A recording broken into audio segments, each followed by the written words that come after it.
எல்லாரும் தயாரா இருக்கீங்களா? நான் அது அவங்க சரஸ்வதி பாட்டி வந்துட்டேன். இன்னைக்கு நாம என்ன கதை பார்க்க போறோம் அப்படின்னா, குடும்பத்துல நடந்த ஒரு அழகான சூழலை பத்தி தான்.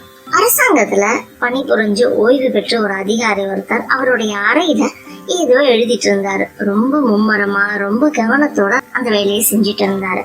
அப்போ அவருடைய மனைவி பால் எடுத்துட்டு வந்தாங்க. அவரோ அந்த வேலையில ரொம்ப மூழ்கி போயிருந்தனால அவங்க என்ன பண்ணாங்க, அந்த பால் அப்படியே வச்சுட்டு போயிட்டாங்க. இந்த அதிகாரியும் அதை கவனிக்கவே இல்லை, கவனிக்காம எழுதிட்டே இருந்தாரு. அப்போ அவங்களுடைய பொண்ணு கல்லூரியில படிக்கிறா. அவ ஏதோ ஒரு புத்தகத்தை எடுக்கணும் அப்படின்றதுக்காக அந்த அறைக்கு வரா. அந்த அறையில அவ புத்தகத்தை எடுக்கும் பொழுது அந்த பால் குவளை தவறுதலா அப்படியே அவளோட கைப்பட்டு கீழே கொட்டி போயிடுச்சு. உடனே அந்த பொண்ணு, அப்பா என்ன மன்னிச்சிடுங்க, தவறுதலா என் கைப்பட்டு பாலை கொட்டிட்டேன் அப்படின்னா. உடனே அப்பா சொன்னாங்க, அம்மா இது உன்னுடைய தவறு இல்ல, உன்னோட அம்மா பாலை கொண்டுட்டு வச்சாங்க, அதை எடுத்து நான் குடிச்சிருக்கணும். நான் குடிக்காம என்னுடைய கவனம் எல்லாம் என்னுடைய வேலையிலேயே இருந்தனால நான் குடிக்காம அதை அப்படியே வச்சுட்டேன்.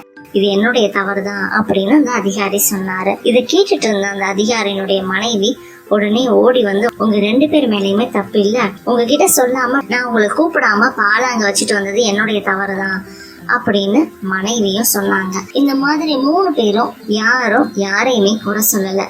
நீதான் காரணம், நான் தான் காரணம் அப்படின்னு சண்டையும் போடல. அதுக்கு பதிலா அவங்க என்ன பண்ணாங்க, ஒவ்வொருத்தருமே தங்களுடைய பங்குல தங்களுடைய தவறு என்ன அப்படின்றத மட்டுமே உணர்ந்துட்டு அதை மட்டுமே சொன்னாங்க.